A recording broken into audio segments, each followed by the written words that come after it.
ದೇಶದಾದ್ಯಂತ ಕೊರೋನಾ ಎರಡನೇ ಅಲೆ ಸೃಷ್ಟಿಸಿದ ಅವಾಂತರ ಅಷ್ಟಿಷ್ಟಲ್ಲ, ಇದು ಹಲವರನ್ನ ಒಲ್ಲದ ಮನಸ್ಸಿನಿಂದ ಮನೆಯೊಳಗೆ ಉಳಿಯುವಂತೆ ಮಾಡಿದೆ. ಇನ್ನು ಕೆಲವರನ್ನ ಅನಿವಾರ್ಯವಾಗಿ ವಿವಿಧ ಕೆಲಸಗಳಲ್ಲಿ ತೊಡಗಿಸಿಕೊಳ್ಳುವಂತೆಯೂ ಮಾಡಿದೆ. ಇದೇ ರೀತಿ ದಕ್ಷಿಣ ಕನ್ನಡ ಜಿಲ್ಲೆಯ ಸುಳ್ಯ ಪಟ್ಟಣ ಪಂಚಾಯತ್ನ ಅಧ್ಯಕ್ಷರನ್ನ ಕಸ ವಿಲೇವಾರಿ ಮಾಡುವ ವಾಹನದ ಚಾಲಕನಾಗಿ ದುಡಿಯುವಂತೆ ಮಾಡಿದೆ. ಇದಕ್ಕಾಗಿ ಸುಳ್ಯ ಪಟ್ಟಣ ಪಂಚಾಯತ್ನಲ್ಲಿ ಕಸ ವಿಲೇವಾರಿ ಮಾಡಲೆಂದೇ 3 ವಾಹನಗಳನ್ನು ಕಾಯ್ದಿರಿಸಲಾಗಿದೆ.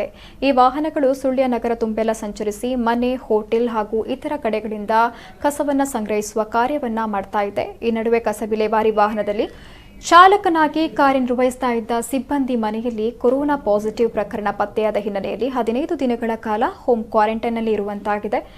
ಇದರಿಂದಾಗಿ ನಗರದ ಕಸ ಸಂಗ್ರಹಿಸಲು 2 ವಾಹನಗಳು ಕಾರ್ಯಾಚರಿಸ್ತಾ ಇತ್ತು.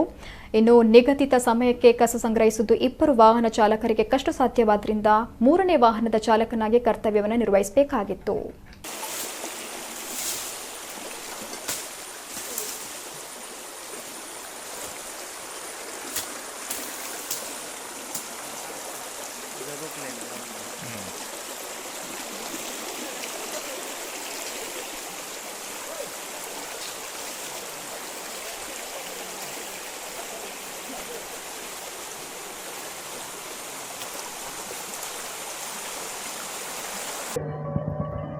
ಕೊನೆಯದಾಗಿ ನಗರದಲ್ಲಿ ಪೌರ ಕಾರ್ಮಿಕರು ಕೂಡ ಕೊರೋನಾ ಕಾಯಿಲೆಯಿಂದ 2-3 ಜನ ಹೋಮ್ ಕ್ವಾರಂಟೈನ್ ಆಗಿದ್ದಾರೆ.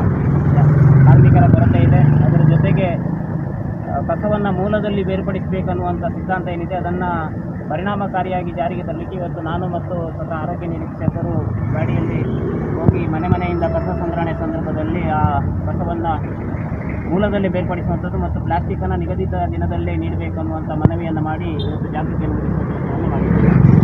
ಈ ರೀತಿ ಮುಂದುವರಿಸಿ ಸಂಪೂರ್ಣವಾಗಿ ಕಸವನ್ನು ಮೂಲದಲ್ಲಿ ವಿಂಗಡಿಸುವಂಥ ಒಂದು ಪ್ರಕ್ರಿಯೆಯನ್ನು ನಾವು ಪರಿಣಾಮಕಾರಿಯಾಗಿ ಜಾರಿಗೊಳಿಸಬೇಕು ಅನ್ನುವಂಥದ್ದು